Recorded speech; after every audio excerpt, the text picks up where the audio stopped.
My name is Lana, and I was born in a small town named Martinsburg in West Virginia. My childhood was fairly typical: neighborhood barbecues, little league games, and Sunday school. By the time I was 25, I moved to Roanoke, Virginia for better job opportunities. I landed a job as an office manager for a tech startup downtown. This city felt exciting, and I soon settled into a routine. Life was straightforward. I'd go to work, head home, prepare dinner for myself, and spend some time catching up with my folks or chatting with my younger brother, Steve. Occasionally, I'd hang out with a few college buddies, but most days were predictable. One evening, after a particularly long day at work, I realized I had forgotten to pick up groceries for the week. I decided to make a quick stop at Walmart on my way home. The sun was setting, casting an orange-pink hue in the sky as I parked my sedan in the lot. The store was less crowded than usual. I attributed it to the midweek slump and made my way through the aisles, picking up essentials: bread, milk, a few fresh vegetables. As I made my way to the checkout, I got a text from Steve, who had recently become a father. "Lana, have you seen the latest pic of Lily? She's growing so fast." I smiled, replying with a heart emoji, and promised myself I'd visit him and his daughter soon. Balancing my groceries and texting, I made my way to the parking lot. That's when I noticed it. A white van, dented on the side and with mud-caked tires, was parked a few spaces away from mine. A tall, burly man stood by the rear door, scanning the area as if to ensure no one was watching. But what truly horrified me was the scene unfolding. He was forcefully trying to push a struggling woman into the back of the van. Her screams were muffled by his gloved hand over her mouth. I froze, my mind racing. I quickly hid behind a nearby car, my heart pounding in my chest. The fear was visceral, a chilling paranoia gripping me. Was he going to see me? Did he know I had seen him? From my vantage point, I quickly dialed 911, trying to keep my voice as low as possible. "I'm at the Walmart parking lot in Roanoke. There's a kidnapping happening. White van. I need help." The dispatcher promised that the police were on their way, urging me to stay hidden and safe. The woman's muffled cries echoed in my ears, each passing second feeling like an eternity. Finally, the kidnapper managed to get her inside and shut the doors of the van, glancing around one last time before hopping into the driver's seat. I frantically tried to memorize the license plate, repeating the combination under my breath like a desperate mantra. As the van sped away, the sirens of approaching police cars filled the air. Their flashing lights painted the parking lot in hues of red and blue. When the police arrived, I provided them with the van's description and license plate. Detective Richardson, a stern-looking man with a graying beard, took my statement. He reassured me that they'd do everything in their power to locate the van and rescue the woman. Days turned into restless nights. Every time I closed my eyes, the image of the woman, her face contorted in fear, haunted me. I felt a mix of guilt, horror, and fear. Every white van I saw sent shivers down my spine. This city that once felt exciting now seemed fraught with dangers lurking in every corner. Detective Richardson kept in touch, updating me on the progress of their search. Despite their best efforts, the van seemed to have vanished. I couldn't help but feel a sinking feeling. What had become of that woman? The weight of not knowing was excruciating. One evening, as I was preparing dinner, a knock on my door startled me. I cautiously peered through the peephole and found Detective Richardson, his face grim. I felt a knot in my stomach. He must have come to deliver some bad news. However, to my shock, behind him stood the woman from the parking lot, her eyes red-rimmed, looking frail yet undeniably alive. "We found her," Detective Richardson began, "and thanks to your quick thinking and the license plate information, we were able to track down the van and apprehend the kidnapper." The woman introduced herself as Sarah. Tears welled up in her eyes as she embraced me. "You saved my life," she whispered, her voice choked with emotion. It turned out Sarah was also from Martinsburg.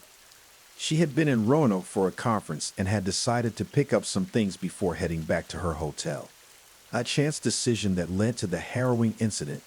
The days that followed were a whirlwind of press conferences and interviews.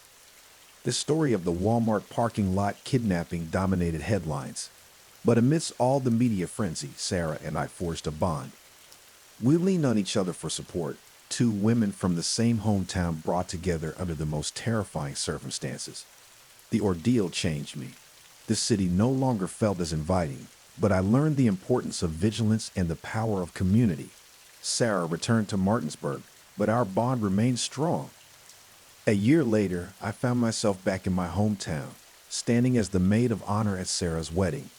As we danced and celebrated, the terrifying memories of that fateful evening felt like a distant nightmare. Yet the lessons of that night stay with me forever.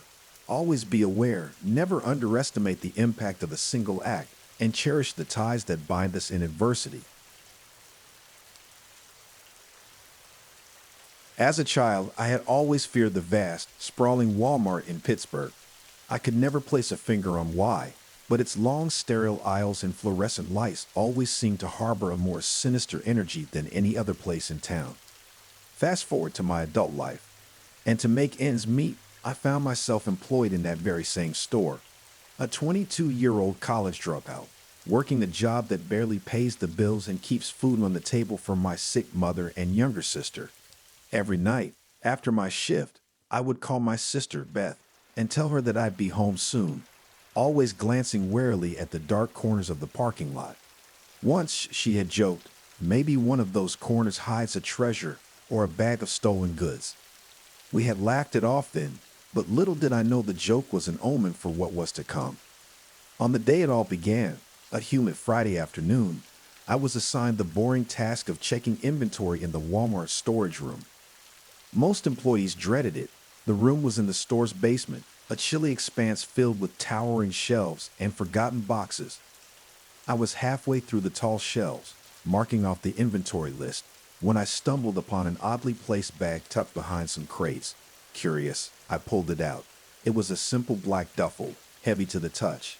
The first zip revealed it was filled with high-end electronics, iPhones, smartwatches, tablets, and more. It was clear that these were items intended to be stolen, probably by an inside job. A chill ran down my spine. I needed to report this. Suddenly, the storage room lights flickered, and a shadow passed by the doorway. Panic surged through me. Someone knew I had found the bag, and they were there.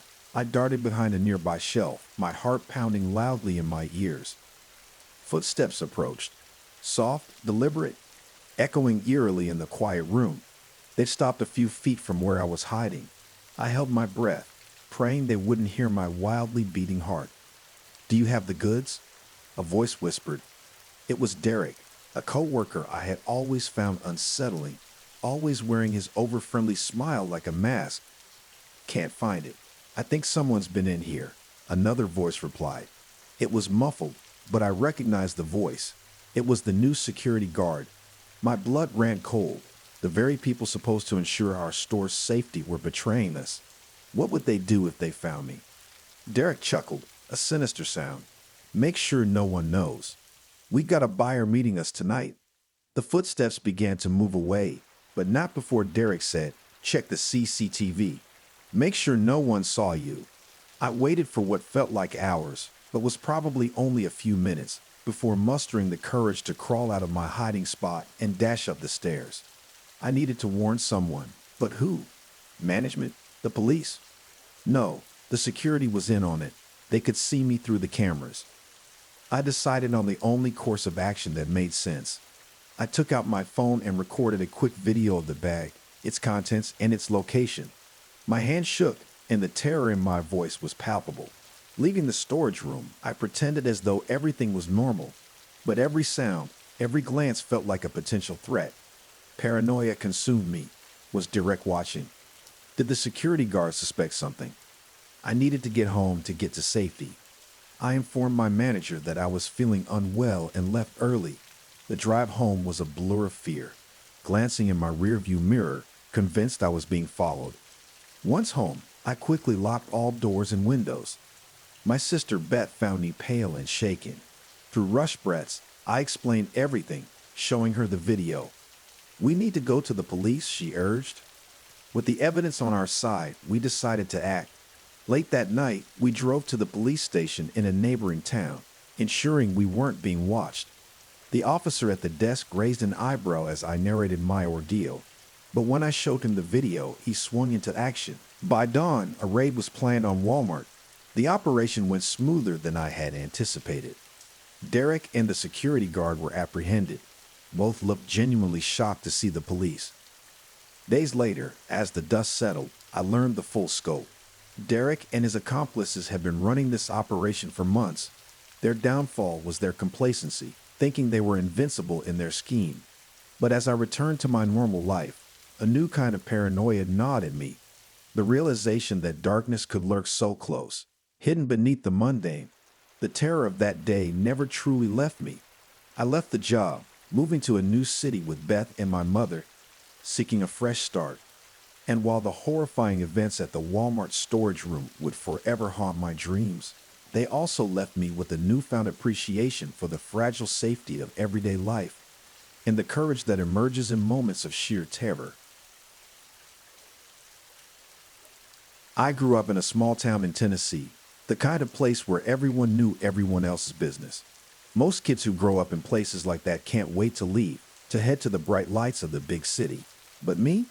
I never saw a reason to leave. I had everything I wanted: a loving family, a tight-knit circle of friends, and a place where the landscape rolled on forever, punctuated by forests and clear blue skies.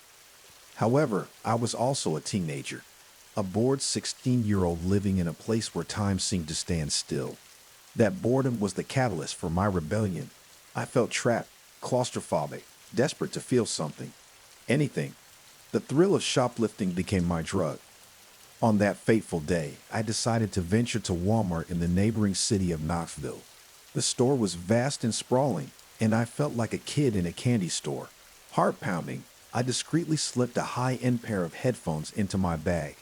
Just as I was about to make a smooth exit, I felt a firm grip on my shoulder. I turned to see a tall, middle-aged man, his face impassive, eyes cold and calculating. "Thought you could just walk out, did ya?" he said, his voice dripping with malice. Terrified, I stammered. "Look, I'm sorry, I'll put it back, I promise." He chuckled darkly. "It's a little late for that. Come with me." He dragged me to the back of the store, through an employees-only door and into a dimly lit room. I had heard rumors about this so-called back room, where shoplifters were taken, but I had never thought I would end up there. The room was small, the walls lined with shelves filled with various products. A single dim light bulb swung overhead. In the center of the room was a metal table, and behind it sat another man, his face obscured in shadows.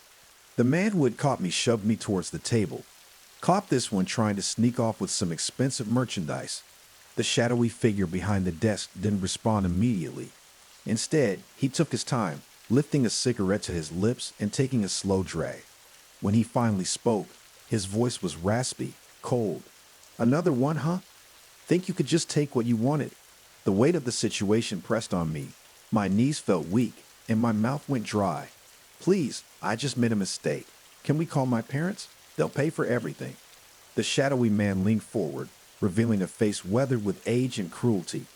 "Oh, we won't be calling your parents. That's too easy." He paused, studying me intently. "You see, we have our own way of dealing with thieves." I tried to swallow the growing lump in my throat. "But what do you mean?" He smirked, lighting another cigarette. "We don't hand shoplifters over to the police. Instead, we make them work off their debt. Right here." I looked around the room in confusion. Work? Here? Doing what? The first man, the one who had caught me, stepped forward, restocking, cleaning, inventory. And if you refuse or try to run, well, he let out a chilling laugh. "Let's just say no one will ever find you." Horror gnawed at the edges of my mind. I had heard tales of teenagers disappearing in the city, never to be seen again. Were they victims of this twisted system? Days turned into weeks. I was kept in that back room, allowed out only to work. The store's expansive aisles now felt like a maze, each one a reminder of my imprisonment. Every morning, the two men would lock me back in the dim room, where I was forced to sleep on the cold, hard floor. But it was during these days that I started to hear them, whispers, faint voices that echoed through the walls, filled with despair and anguish. Were there others trapped here like me? Was this Walmart a facade for a larger, darker operation? One day, as I lay in the dark, The door creaked open. A silhouette stood in the doorway, a girl around my age. "Are you okay?" she whispered. I nodded silently, too shocked to speak. "I'm Lucy," she continued. "I've been here for months. There are others too. We need to get out." Over the next few days, Lucy and I hatched a plan. Using stolen moments and hushed whispers, we plotted our escape. The day finally arrived. As the two men were distracted by a shipment delivery, Lucy and I made our move. We navigated the maze of aisles, our hearts pounding in our chests, adrenaline coursing through our veins. As we approached the exit, we were spotted. The older man yelled, "Stop them!" But it was too late. We burst through the doors, the sunlight blinding us. I glanced back to see the two men halted by store security. Lucy grabbed my hand, pulling me towards a car waiting nearby. "This is my brother's friend," she said, introducing me to a tall man in the driver's seat. As the car sped away, the weight of my ordeal began to sink in. Lucy and I exchanged stories, our experiences eerily similar. We vowed to expose the dark secrets of that Walmart and to ensure that no one else would suffer our fate. The story was picked up by local news, and soon it became a nationwide scandal. The two men were arrested, and the store was shut down. The backroom's existence became a testament to the cruelty and depravity that lurked in the most unsuspecting of places. My life went back to normal, but I was forever changed. I returned to my small town, grateful for the simplicity and safety it offered. The thrill of rebellion had lost its allure. Instead, I found solace in the love and support of my family and community, cherishing the everyday moments that had once felt suffocating. The horrors of the Walmart backroom became a distant memory, a dark chapter in my life that I hoped to forget. But the scars remained, a constant reminder of the dangers of straying too far from the path and the twisted corners of justice that could lurk in the shadows.